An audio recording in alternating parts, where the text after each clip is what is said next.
Chaque fête dans le calendrier hébraïque arrive avec son antithèse. Et l'antithèse de Purim, c'est Amalek. Nous devons donc, pour arriver à comprendre le sens profond de Purim, savoir face à qui nous avons un problème et quelle est la nature de ce problème. Et donc la Torah nous préconise, les Chachamim nous préconisent de lire l'essence même de l'existence de Amalek avec la perturbation qu'il provoque dans le cheminement de la Géoula avant de rentrer dans ce domaine, dans cette notion de Géoula. En effet, Purim est une Géoula. Il y a deux formes de Géoula. Il y a la Géoula qui a commencé l'histoire, celle de Yetziat Mitzrayim, de la sortie d'Égypte. Et nous fêtons Pessah. Et il y a la dernière Géoula, celle que nous sommes en train de vivre maintenant, qui elle est la clôture de l'histoire et elle a la couleur de Purim. Autrement dit, la différence entre les deux formes de Géoula, c'est que la première était miraculeuse et que la seconde, la dernière, celle que nous vivons aujourd'hui, qui a la nature de Purim, est habillée dans les événements de la nature. C'est une Géoula, c'est la forme de la Géoula dernière. C'est pour ça qu'on n'a pas encore terminé, mais c'est grâce à cette Géoula que nous savons comment la dernière Géoula aura lieu. Nachon, mais ce n'est pas le même niveau, puisque à Hanouka nous étions déjà en Eretz Israël, et la Géoula de Purim nous explique comment les choses vont se faire à la fin. Ceci est tiré du Talmud de Jérusalem, dans le traité de Brachot, qui nous dit clairement que la Géoula dernière ressemblera à la Géoula de Purim, et le texte là-bas est clair, et il prend exemple de Mordechai. Mordechai qui était au départ assis à l'entrée du palais, et plus la Géoula avançait, plus on voyait des changements de situation jusqu'au degré ultime, la Yehudim Haïta Ora Vesimcha Vesason Veikar. Et donc, les sages de la Gemara nous disent Kach hi Geulatam shel Israël, Kim'a Kim'a, comme ça sera la Géoula d'Israël, comme ça est la Géoula d'Israël, petit à petit, événement après événement. Et l'exemple qu'ils prennent, c'est précisément Purim. Pour nous dire clairement que la façon dont la Géoula aura lieu ressemblera à Purim précisément. Donc, habillé dans les vêtements de l'histoire, dans une histoire qui apparemment ne contient rien de divin. C'est pour cela, par exemple, que le nom d'Hachem n'apparaît même pas dans la Megillah d'Esther, et que seulement une lecture profonde de cette Megillah peut nous faire comprendre le processus tel qu'il est réellement. Autrement dit, on peut passer à côté de l'histoire sans rien voir, sans comprendre qu'il s'agit de rédemption, justement parce qu'il s'agit d'une Géoula qui est habillée dans les événements naturels, dans l'histoire, dans la géographie, dans la politique, et quiconque n'a pas Dieu pour voir, eh bien ne verra pas. Et donc il y a ici un travail à faire, à fournir, de dévoiler ce qui se cache à l'intérieur de ce récit qui apparemment ne comporte aucun degré de Kodesh. C'est pourquoi nous appelons ce texte Megillat Esther. Pas seulement pour nous dire que c'est la Megillah, le parchemin d'Esther, mais pour nous dire d'une manière codifiée que tu dois dévoiler le secret. Megillah, Esther. Megillah, les galotes, dévoile, Esther, ce qui est caché. Et si tu ne sais pas le faire, tu ne verras dans la Megillah qu'un texte anodin qui raconte une histoire qui n'a aucun rapport avec le Kodesh. La preuve, même Dieu n'y est pas.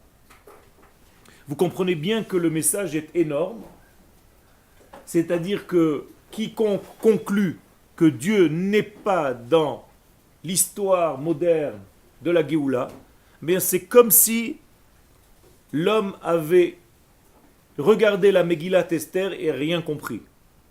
Je vous rappelle juste que pour écrire une Megillah, il faut les mêmes conditions que pour écrire un Sefer Torah. Ça veut dire quoi? Ça aussi c'est une halakha qui vient nous donner quelque chose de très profond. Cette halakha vient nous dire que bien qu'il s'agisse d'une histoire qui est apparemment anodine, une histoire qui est complètement superficielle, qui parle de beaux vêtements, de belles matières, de belles couleurs, d'histoire de rois, d'histoire de reines,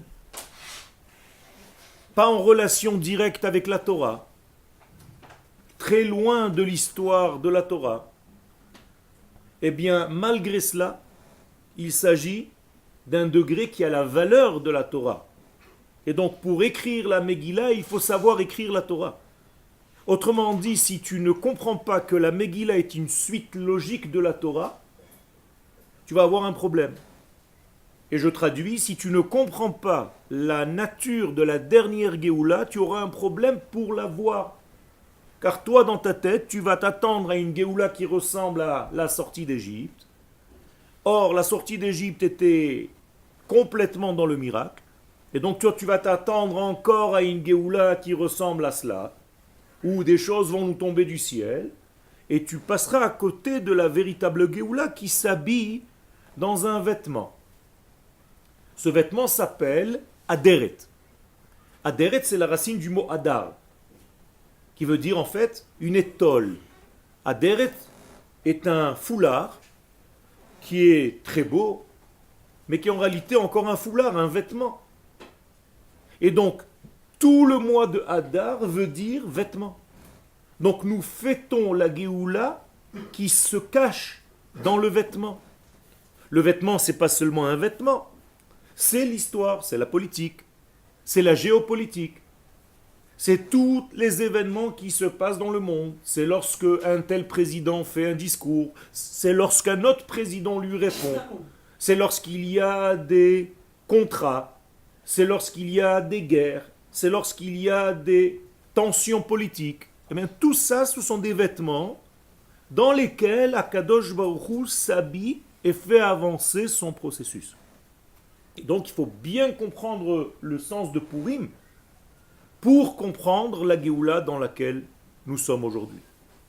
Eh bien, une force va venir pour contrarier cette compréhension. Cette force s'appelle Amalek. Si je ne connais pas le sens profond de cette puissance qui s'appelle Amalek, et que je ne le combats pas, ce peuple, ou cette notion, eh bien je ne peux pas réellement tirer de Purim l'essence même de la fête. Et je vais passer à côté de tout, et je vais rester au niveau infantile de la fête de Purim, c'est-à-dire des déguisements, et des choses complètement superficielles qui n'ont aucun rapport avec l'essence même de ce jour. Moralité, nous devons faire très très attention dans cette lecture. Et le Shabbat qui va venir est un Shabbat qui s'appelle Shabbat Zachor. En plus de la lecture normale de la Paracha, Tetzavé, nous allons lire dans un deuxième Sefer Torah un passage qui a trait à Amalek. Zachor et Asher asa lecha Amalek. Ça commence par souviens-toi et ça se termine par lotishkach. N'oublie pas. C'est-à-dire que nous avons ici une double obligation. L'une positive, souviens-toi, et la dernière qui clôture, négative, n'oublie pas. Souviens-toi, n'oublie pas. Normalement, si je me souviens, je ne suis pas censé oublier. Mais le fait que la Torah appuie deux fois sur souviens-toi et à la fin n'oublie pas, ça veut dire que nous sommes malheureusement toujours dans l'oubli, toujours dans je n'ai pas fait attention. Le vêtement était trop épais et je n'ai pas vu ce qu'il y avait à l'intérieur.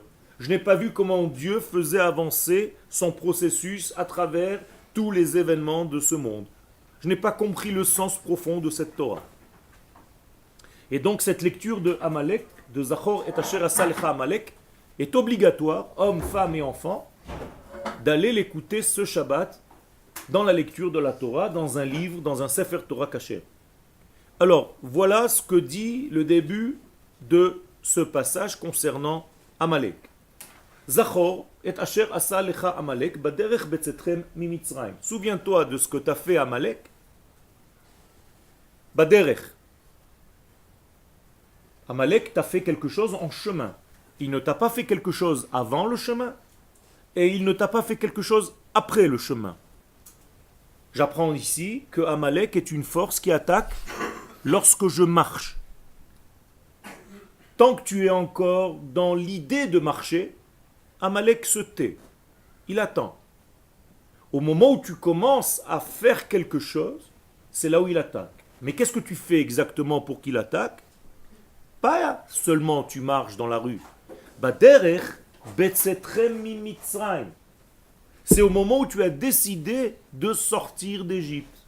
Autrement dit, il va attaquer tous ceux qui sortent d'Égypte.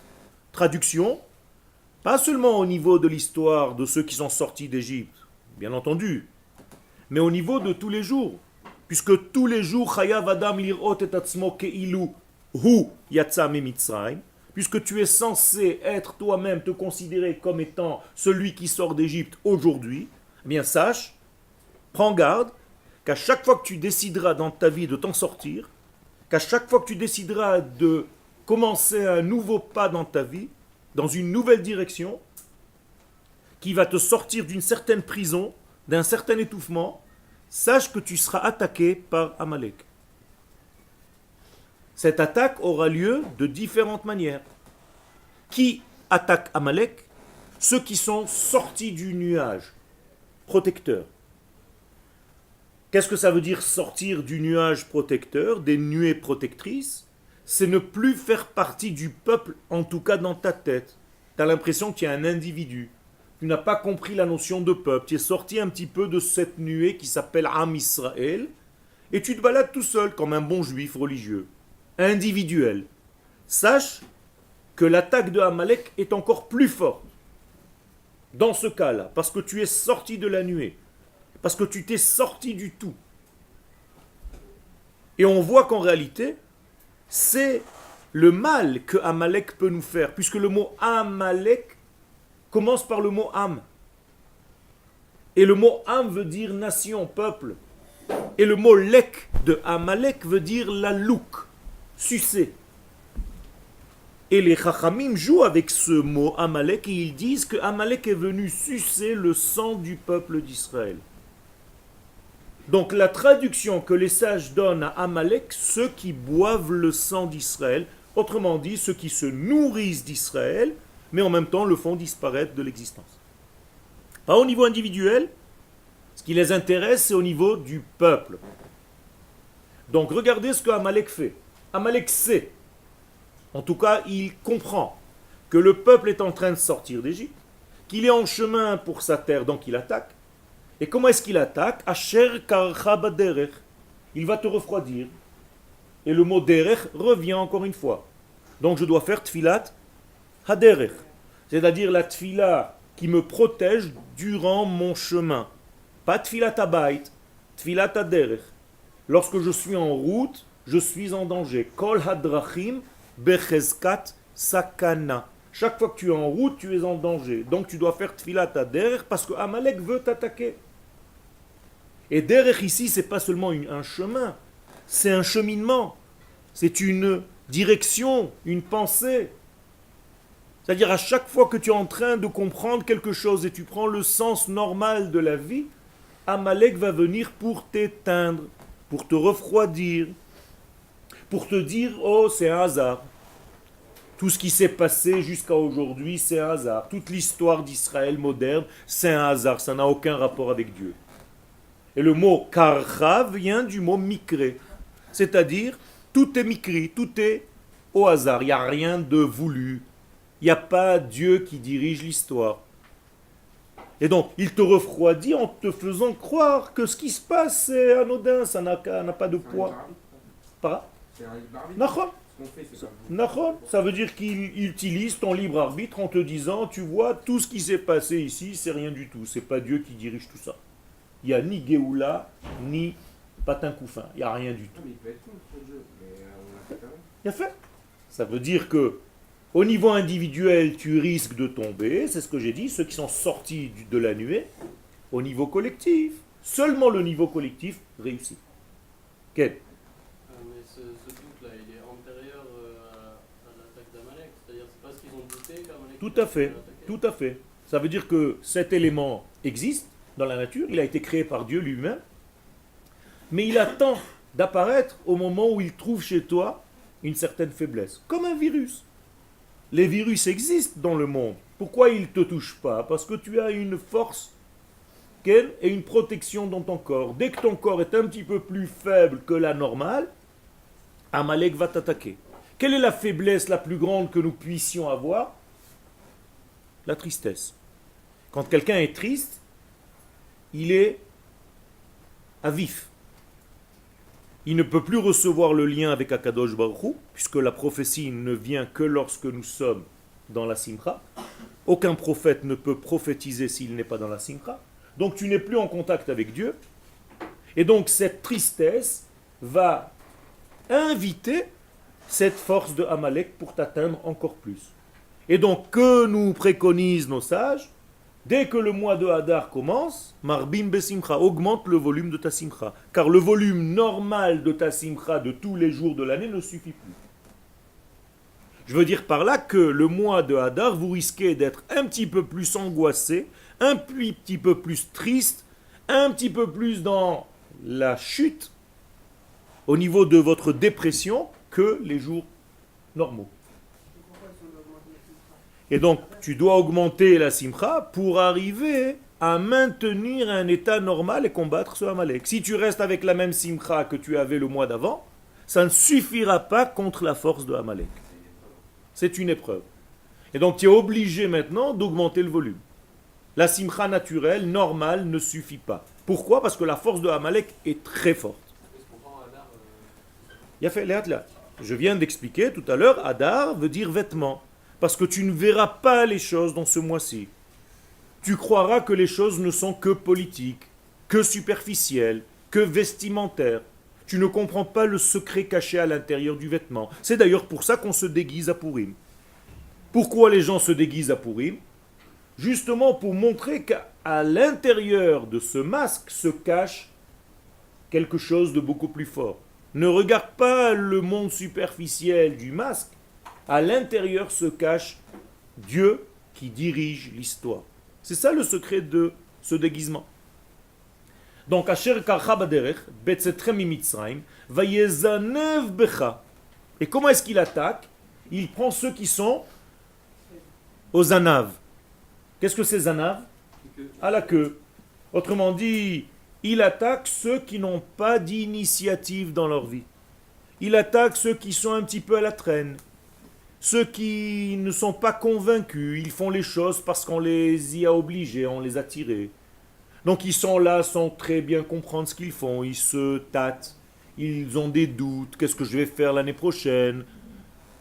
Peut-être que je vais rentrer en Égypte. C'est marqué comme ça.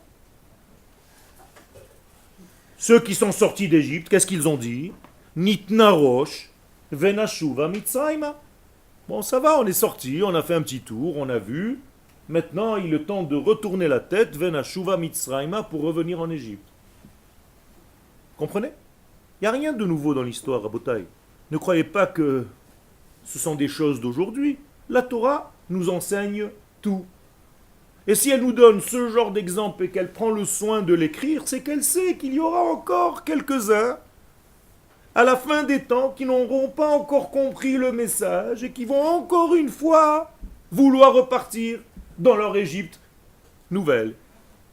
La France, les États-Unis et autres pays. Donc tu es à la queue. Tu ne comprends pas le sens de ta vie. Et Rosh Hashanah, qu'est-ce que tu dis? Chénier les roches, vélo les anaves. Et pourtant tu tombes.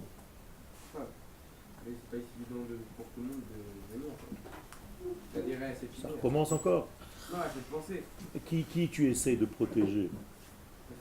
Alors c'est tout, on est en train de parler de ce que la Torah nous demande. Il y a des choses, on n'a pas dit facile ou pas facile. Je te dis ce que la Torah dit. C'est tout.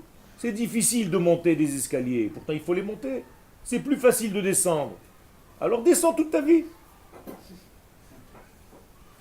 Vayezanev becha kol ha-necheshalim acharecha. Qui est-ce qui l'attaque? Necheshalim. Qu'est-ce que c'est Necheshalim? Ma? Non. Pas Halashim. Necheshalim. Qu'est-ce que c'est Necheshalim? Non. Les échoués c'est avec un chaf, pas avec un chet. Yafé meod. Ceux qui ressemblent au serpent. Necheshalim. Nachash. Ah, ça devient intéressant. C'est-à-dire que qui Amalek attaque? Ceux qui ressemblent au serpent. Qu'est-ce qu'il fait le serpent? Par quoi il a séduit Adam et Chava? Par sa bouche, par sa parole. C'est-à-dire qu'est-ce qu'il fait ce serpent? Il parle et qu'est-ce qu'il te dit en parlant?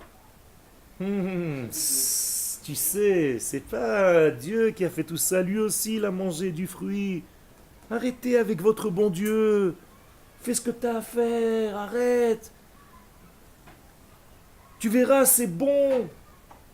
Repars. Parle du mal. Le serpent, c'est le Lachon Hara. Parle du mal, de tout ce que tu vois ici.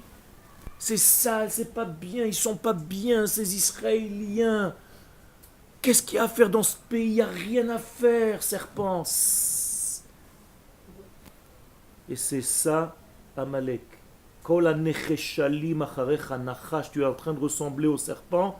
Amalek va te prendre en premier. Ve'ata ayef. Et quelle est la conséquence de cela? Tu seras fatigué, pas physiquement. Fatigué de tout ce qui se passe ici, de cette Géoula. J'en ai marre, on me raconte, on me bassine. Ça fait des années déjà, on nous dit la Géoula, le Mashiach. Arrêtez, quoi, ça suffit. Laisse-moi vivre. Ve'yagea velo yare Elohim. Tu n'as plus de foi, tu n'as plus de crainte d'Akadosh Baruch Hu, tu as oublié tout en chemin. Vous vous rendez compte de l'importance de cette fête de Purim? Est-ce que vous comprenez le sens profond de cette fête? Si tu rentres sans cette prise de conscience, mon vieux, tu es en train de rater ta fête, tu vas te déguiser, c'est tout. Et le Satan aura eu raison de toi.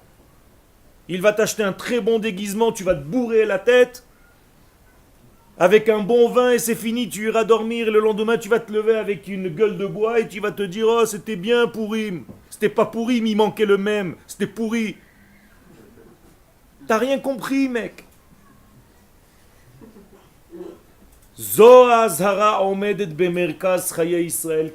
Voici l'avertissement au centre même de ce qu'on représente dans ce monde, nous le peuple d'Israël, en tant que nation.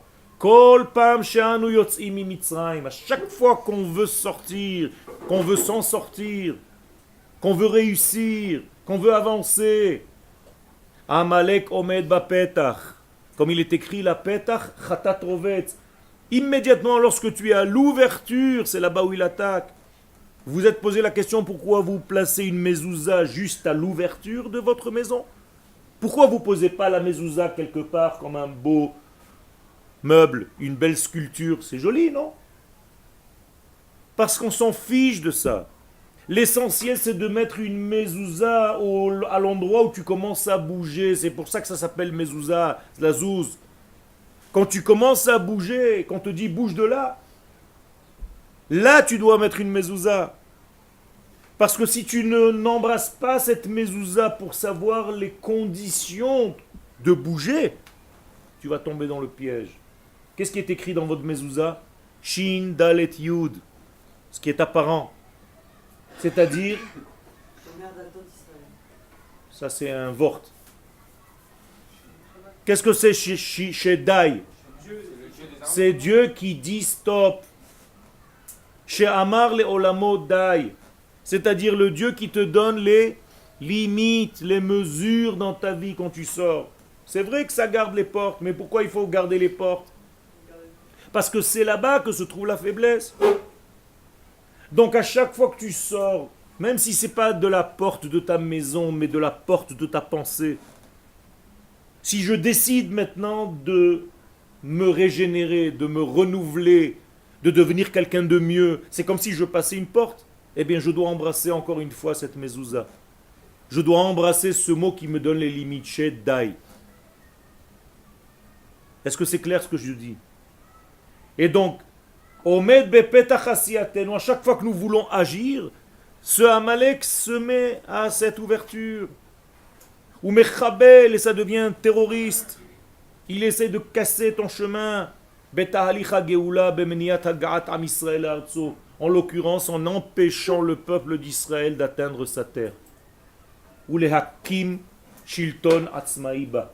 Et diriger un gouvernement et une souveraineté dans cet état, dans ce pays. C'est ça la force de Amalek. Les Chachamim nous disent comment est-ce qu'on reconnaît Amalek. C'est pas celui qui t'empêche juste d'avancer comme on a dit maintenant. Maintenant je rajoute une couche. C'est celui qui empêche le peuple d'Israël d'atteindre son indépendance sur sa terre. Pas moins que ça, c'est extraordinaire. Et donc Amalek va revenir quand? À chaque fois dans l'histoire où nous serons sur le point de sortir pour revenir à cette souveraineté. En l'occurrence, l'histoire de Purim. 70 années de l'exil du premier temple sont terminées. On est censé rentrer. Et c'est là-bas où il attaque. Parce que au lieu de rentrer, de se réveiller, de prendre les valises et de partir, Yeshno am mefuzar, dit Haman à Achashverosh, il y a un peuple qui dort. Et les Chachamim nous disent, ne lis pas Yeshno, il y a Yashnu, ils dorment. Ils se sont endormis ces mecs-là. Ils ont compris, ils n'ont pas compris qu'ils avaient une terre. Alors on peut maintenant utiliser cette puissance-là, ce manque, pour faire notre pogrom. Chas v'shalom. Ken. Pourquoi la simcha qui permet de battre Bien fait. La simcha est un élément qui est issu de la plénitude. C'est-à-dire on ne peut pas arriver à une simcha si tu n'es pas entier. Entier, ça veut dire tête, corps et pied. Par exemple, au niveau de la nation d'Israël, c'est le peuple, la Torah et sa terre. Et c'est ça qui donne la simcha. Ça veut dire, tant que tu n'as pas atteint cette plénitude et tu n'as que une, deux ou deux et demi conditions, tu n'es pas encore dans la simcha. Simcha égale shalem. Toujours bader, il n'y a pas encore de simcha. Comment est-ce qu'on appelle la simcha qui est en chemin mais qui n'est pas encore une simcha? Il y a fait merde. Ça sonne bien. Ça veut dire que tant que tu es en chemin, ça s'appelle encore sasson, c'est pas simcha. Mais le sasson doit arriver un jour à la simcha. Je suis dans le rythme? C'est bon? Quel? Alors ça veut dire que Amalek, il peut être au sein des Bnei Israël aussi. Exactement. Au sein des Bnei Israël se trouve aussi, pas Amalek lui-même, mais des notions amalékites. Est-ce qu'il faut les... Alors il faut savoir comment s'en occuper, effectivement. Qu'est-ce que cela veut dire? Comment je peux déceler le Amaleki qui est en moi? Parmi nous. Mais en tout état de cause, vous comprenez, vous commencez un petit peu à toucher la notion de Amalek. Donc, Shoresh Hasina shel Amalek le Am Israël, la racine même de la haine de Amalek concernant le peuple d'Israël, Naoutz babchira Elohit bo keuma. Eh bien, ça commence par le choix que Dieu a eu envers Israël comme nation. Et là, je vous répète textuellement ce que je vous ai dit tout à l'heure. Amalek, Amlak, Zeo inyano aikari. Voici l'essentiel de Amalek, ce que disent les Chachamim dans la Gemara. La louk et damo shel Am Israël. Ils sont venus en fait lécher, sucer, anéantir le sang du peuple d'Israël, boire leur sang, vampiriser le peuple d'Israël, kedel levatlo min haolam, pour le faire disparaître de la surface du monde. Zoi sin'a mahutit meshulelet kol higayon rationali eloshi. C'est une haine viscérale, intuitive, qui n'est pas au niveau du sens. C'est-à-dire, arrêtez de chercher des raisons rationnelles à cette haine. Il n'y en a pas. La structure même de Amalek a été fabriquée avec cette haine à l'intérieur. De la même manière que le peuple d'Israël a été fabriqué comme étant le porteur du message divin, eh bien, la structure inhérente à Amalek, c'est la force qui est contre cette force-là. Autrement dit, si Israël c'est le début de la pensée divine, Amalek c'est le début de la destruction de cette pensée. Et c'est pour ça que les deux, et Israël et Amalek, s'appellent Réchit. Réchit, Goïm, Amalek, Israël, Réchit, Tvuato. 2 fois Réchit. Quel? Amalek ne peut pas faire Teshuvah. Il n'y a pas de Teshuvah chez Amalek. La racine, il n'y a pas de Teshuvah chez Amalek. Sa seule Teshuvah, c'est l'anéantissement. Timche et Zecher Amalek mitachat hashamayim. Ken. Mais pour définir un petit peu Amalek, c'est au niveau moral ou c'est au niveau des personnes? Pourquoi tu sépares les choses? Non, ça veut dire C'est les 2 étages ensemble. C'est tout. ça doit le considérer comme étant des personnes. Ça peut être des personnes, ça peut être des idées, ça peut être des actions, ça peut être tout. Ça veut dire Amalek ne s'arrête pas à un étage. Comment il peut avoir 2 réchits? Il a fait, c'est ça le secret. C'est que chaque chose dans ce monde a été créée comme père. D'ailleurs, quand tu dis dans la Torah Bereshit, traduise-moi maintenant d'après toi ce que tu viens de dire. 2 commencements. Bet Reshit. Le mot Bereshit veut dire déjà 2 commencements. C'est la même force dans la source qui, lorsqu'elle se sépare de cette source, elle s'éloigne de cette source, d'un côté ça donne Amalek, de l'autre côté ça donne Israël. Pour elles se battent, c'est la même chose. En vrai. C'est parce que toute chose dans la racine, elle est unique, parce que Dieu est un, et plus on descend dans ce monde, plus on s'éloigne de la valeur de l'infini, béni soit-il, plus on devient 2. Et tout le secret, c'est justement de savoir quelle chose je peux prendre avec moi et quelque chose il faut détruire pour justement réatteindre. Forcément sous le soleil, sous le ciel, mitachat hashamayim. Ça aussi c'est une notion kabbalistique. Autrement dit, au-dessus du ciel, Amalek il est bon.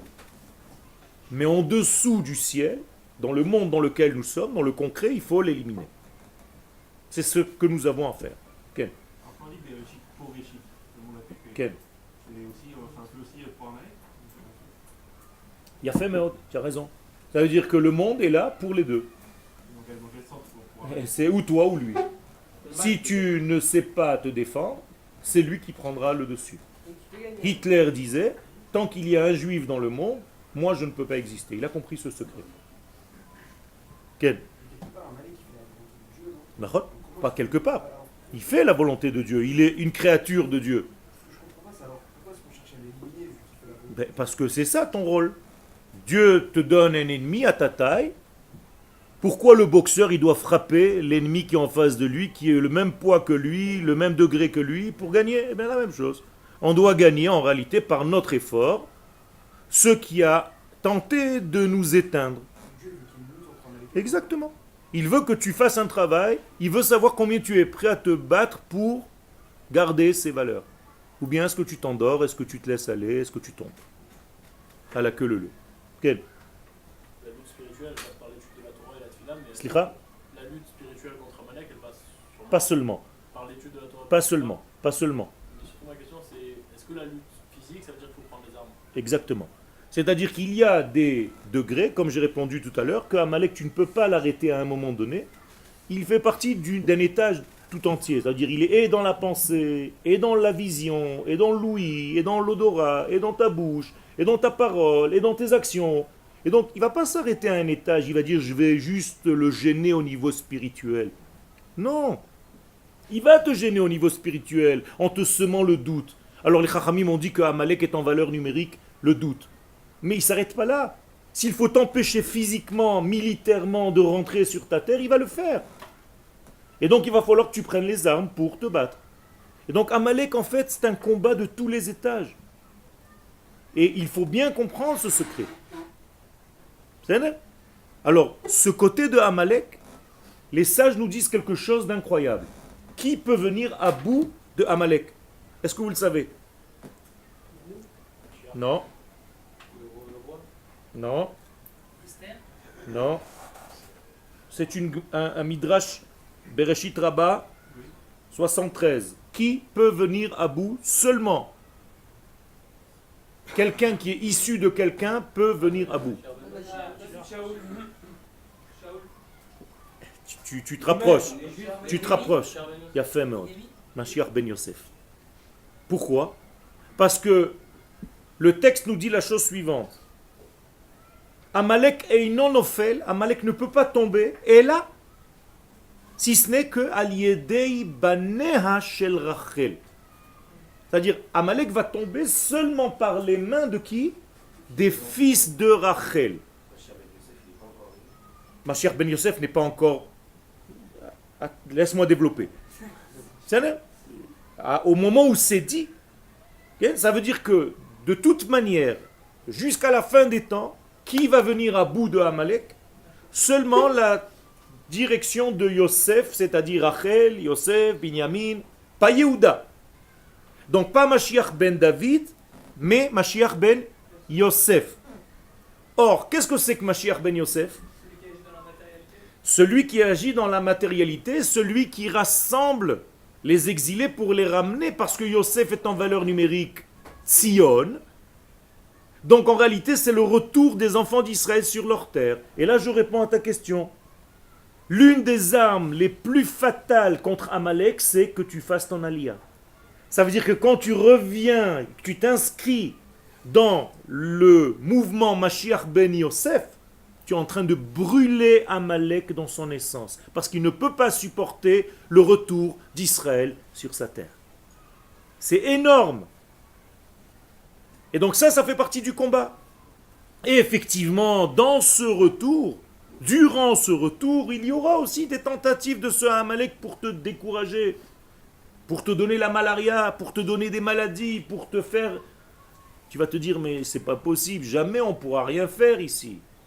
Imaginez-vous un petit peu si vous étiez parmi les jeunes qui étaient il y a 90 ans sur cette terre. Il n'y a rien. Il n'y a rien, une désolation totale du sable, il n'y a rien. Tel Aviv, c'est une baraque. Une, pas deux. Qu'est-ce que tu fais? Tu te tires les cheveux et tu te tires de là-bas. On est d'accord? Tu vas aller à New York. Et les mecs, ils étaient là. Ils ont transformé tout ce que vous voyez aujourd'hui. C'est en 70 ans, c'est incroyable. Ça détruit Amalek. Comprenez? Et ça, il faut bien le comprendre. Et donc, Amalek, je réponds et je termine, il faut le combattre à tous les étages. Si c'est dans ta pensée, combat-le. Si c'est dans tes actions, combat-le aussi. Quel? C'est là? Alors, on avance. Meshulelet kol higayon rationnali, donc c'est pas rationnel. Sinat Trinam, c'est en réalité une haine gratuite de ce que représente Israël dans le monde, l'Am HaKodesh, du peuple saint, ou le Tafkido Ba'olam, et une contradiction à ce qu'il est venu faire dans ce monde, à son rôle. Donc Amalek ou Hefech HaTov, Amalek c'est l'inverse du Tov. Car qu'est-ce que c'est que le Tov dans la Torah?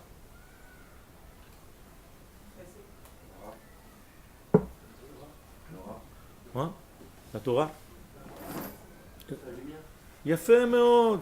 Allez dans le premier verset où le Tov il apparaît. Vayar Elohim et Taor ki Tov. Ça veut dire que qu'est-ce que c'est que le bien? C'est la lumière. Alors bien entendu la lumière c'est tout ce que vous avez dit aussi. Mais il faut répondre la lumière. Donc qu'est-ce que fait Amalek s'il est contre le bien? Il éteint, il est pour l'extinction des choses. Quand tu éteins la lumière de quelqu'un, tu l'endors. Qu'est-ce que c'est que dormir, vous savez? Qu'est-ce qui se passe? Pourquoi vous dormez? Qu'est-ce qui se passe au moment où vous allez tomber? Je ne parle pas de ça, ça c'est les conséquences. Mais qu'est-ce qui se passe? Il y a fait meod. La neshama est en train de monter. C'est-à-dire qu'au moment du sommeil, la neshama quitte ton corps. Donc à chaque fois que tu dors, c'est que tu n'as pas de neshama. Vous comprenez ce qu'on est en train de raconter? À chaque fois que le peuple juif s'endort, c'est qu'il a perdu sa neshama. Et c'est ce que Haman comprend. Et c'est ce qu'il va dire à Achashverosh. Ils sont endormis. Et le Hari Akadosh dans la Kabbalah, il va nous dire qu'au moment où Aman il a dit ça, il a vu à l'intérieur que le peuple d'Israël a perdu sa neshama, il a perdu son âme. Alors aujourd'hui, il y a une expression en français, il a perdu son âme. Qu'est-ce que ça veut dire? Il a fait, ça veut dire qu'il n'a plus lui-même, c'est devenu un squat. Vous savez ce que c'est un squat? Un endroit vide, puisque sa neshama est sortie. Donc qui va rentrer à la place? Toute la force du mal. Et donc si la force du mal, elle rentre dans le peuple d'Israël, donc elle va prendre à la place d'Israël sa fonction. Est-ce que ça s'est passé au moment de la Megillah d'Esther? Oui ou non? Oui ou non? Oui. Achashverosh a pris les ustensiles du temple. Il a pris les vêtements du Kohen Gadol. À la fin, il fallait justement, moi je suis en train de parler de ce qui se passe au départ. C'est pour ça qu'on fait la fête, on ne fait pas une fête pour un pogrom. Mais au départ, c'est ce qui se passait. Et qu'est-ce que Vashti, la reine, elle a fait aux filles d'Israël? Il a fait, mais elle les a déshabillées. Maintenant, vous avez compris pourquoi? Pourquoi elle les a déshabillées? Non, pour montrer qu'en réalité, le peuple d'Israël n'est plus, lui, le porteur du message de Dieu dans le monde. Ils ont perdu leurs vêtements, ce n'est plus les Kélim. Maintenant, c'est qui les Kélim? Achashverosh et toute sa bande. C'est-à-dire le Beth Amikdash, c'est quoi maintenant? Le palais d'Achashverosh. Les Kélim du Beth Amikdash servent où? Dans le palais d'Achashverosh. Achashverosh va se vêtir du vêtement du Kohen Gadol, c'est-à-dire que c'est lui le prêtre. Mamlechet Kohanim vegoy Kadosh, qui c'est? Achashverosh maintenant, Chas Shalom. Vashti, elle vient, on lui demande de venir avec la couronne, c'est-à-dire que qui est devenu la royauté? La Klippa. Mordechai qui comprend tout ça, qu'est-ce qu'il fait? Il se déchire les vêtements. Pourquoi il se déchire les vêtements? Parce que c'est un deuil. Il a fait pour montrer qu'en réalité, le peuple d'Israël a perdu ses vêtements. On nous a volé nos vêtements. On nous a volé notre cli. Donc je ne peux pas, moi, Mordechai, me balader dans la rue avec des vêtements. Il faut que je les déchire. Je ne peux plus contenir l'unité de Dieu dans ce monde. Comment on dit un endeuillé en hébreu? Evel. L'endeuillé s'appelle Avel. Comment vous écrivez ça? Aleph, Bet, Lamed. Qu'est-ce que c'est Bet, Lamed en hébreu? Bli, sang. Bal, sang. Bal Tashrit. Bal. Et qu'est-ce qui reste, la lettre? Aleph. Donc, qu'est-ce que ça veut dire Evel? Sans Dieu, sans le Aleph. C'est ça le Evel. C'est-à-dire l'endeuillé n'a plus d'unité de Dieu dans sa vie, Chas v'Shalom. Il n'a plus de structure unitaire. Ce sont des secrets, vous comprenez ça? Ça veut dire qu'il est dans la dispersion, l'endeuillé. Il n'arrive plus à concevoir l'unité de Dieu. Pourquoi Dieu m'a fait ça? Eh bien, c'est ce qui se passe au niveau du déchirement des vêtements. Un vêtement, c'est un tissage, on est d'accord? Quand tu déchires un vêtement, qu'est-ce que ça veut dire? Tu as coupé la compréhension que tout est lié. Regardez jusqu'où ça va, le deuil. Ça veut dire que la vie n'a plus de sens. Avant, il y avait des tissages, des fils qui rentraient l'un dans l'autre pour montrer un beau tissu, une unité. Là, l'unité a explosé, donc je déchire, je ne veux plus.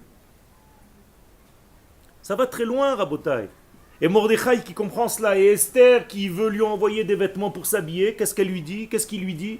Je ne veux pas. Je ne veux pas parce que le peuple d'Israël a perdu son vêtement, parce que nous avons perdu notre rôle dans l'histoire. À notre place, maintenant, qui s'est mis? Achashverosh, Aman et toute sa bande. Et donc le peuple d'Israël a été remplacé par une autre nation.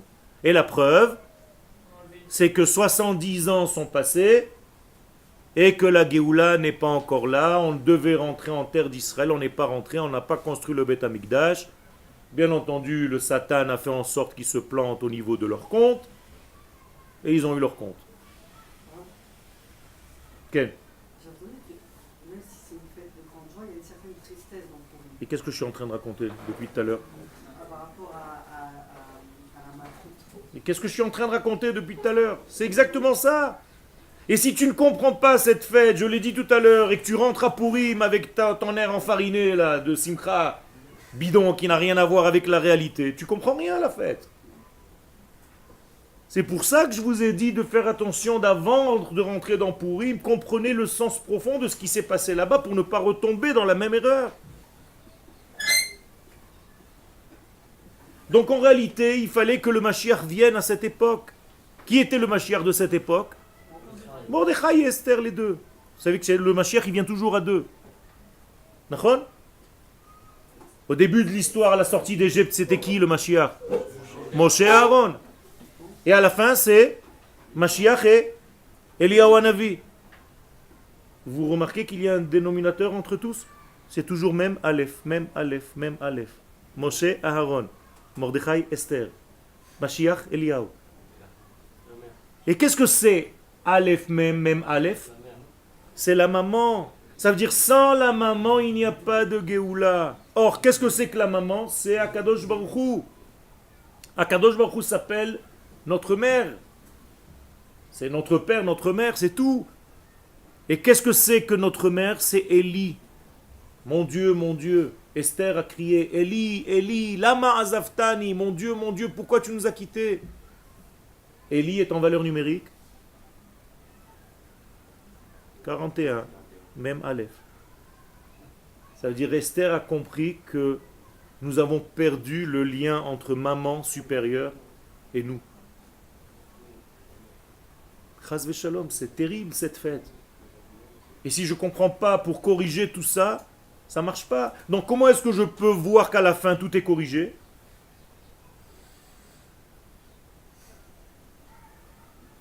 À la fin de la Megillah, comment est-ce que je peux avoir la preuve que c'est bon, tout est ok?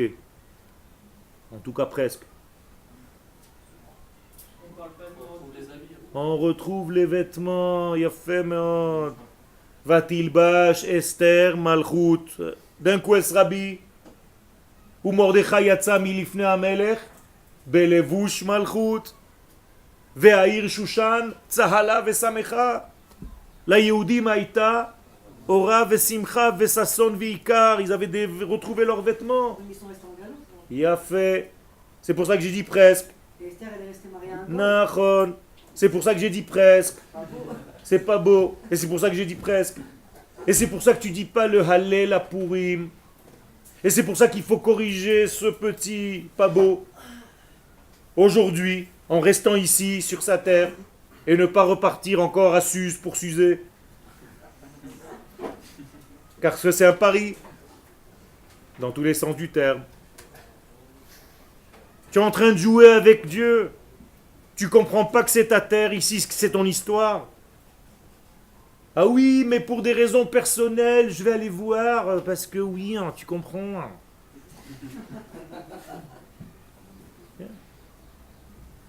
Mais oui. Hein. Rabotai, on est ici. C'est pas un hasard.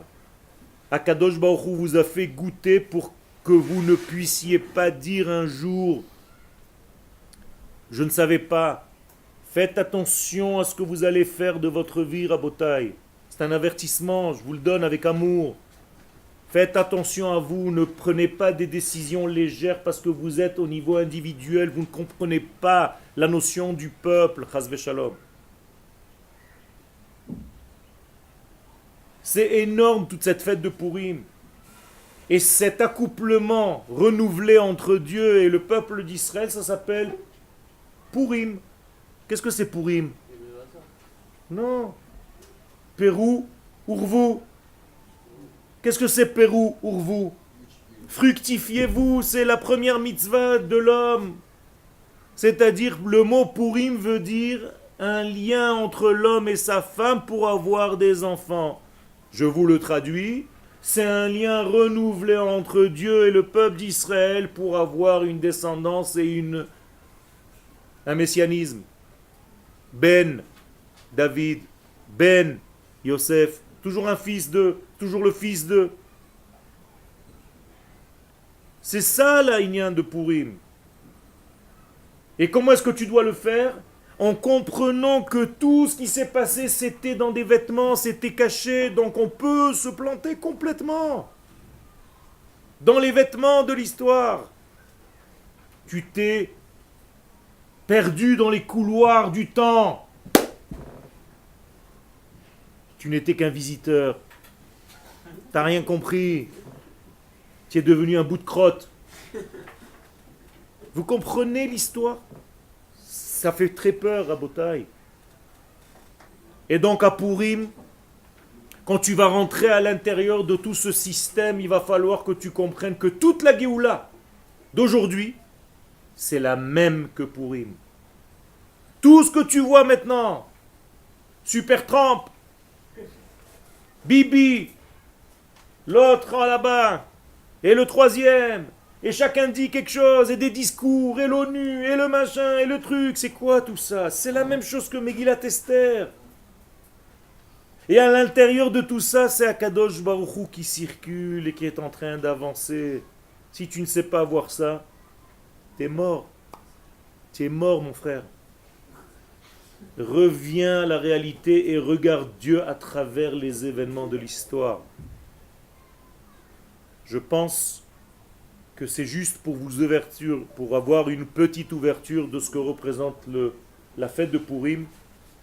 N'oubliez pas, le but c'est de retrouver cette unité.